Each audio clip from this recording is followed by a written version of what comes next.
ఒక మ్యానుఫ్యాక్చరర్ తయారు చేసేటప్పుడు suppose I give him 100 grams of gold to manufacture necklace. అది కట్ చేసేస్తే 100 grams ఉండదు, 99.99 ఉంటది. మీరు కట్ చేస్తే కొంచెం పోయిందని అన్నారు, ఇక్కడ పోతుంది అది అని అడగొచ్చు మీరు. మార్కెట్స్ ఉంటాయి, ఇప్పుడు హైదరాబాద్ లో చూసుకుంటే చార్మినార్ లో తయారు చేస్తారు, స్పాట్ మార్కెట్ అని ఉంటుంది, జనరల్ బజార్ ఉంటుంది. These are the 3 main markets where manufacturing happens.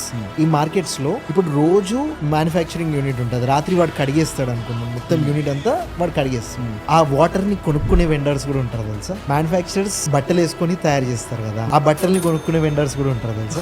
They make business out of it. ఆ స్ట్రీట్స్ మొత్తం వీళ్ళే కడిగేస్తారు తెలుసా. అసలు అక్కడ చెత్తను కూడా వేస్ట్, మీరు నమ్మరు, వేస్ట్ రీసైక్లింగ్ మేనేజ్మెంట్ అక్కడ జరిగినంత మొత్తం ఇండియాలో ఎక్కడ జరగదు. You will be shock to see. ప్రతి ఒక్క street is completely covered with water. ఆ వాటర్ అంతా కలెక్ట్ చేసుకుంటారు, ఆ స్ట్రీట్ కి కాంట్రాక్ట్ బేసిస్ మీద తీసుకుంటారు తెలుసా. మీరు నమ్ముతారా?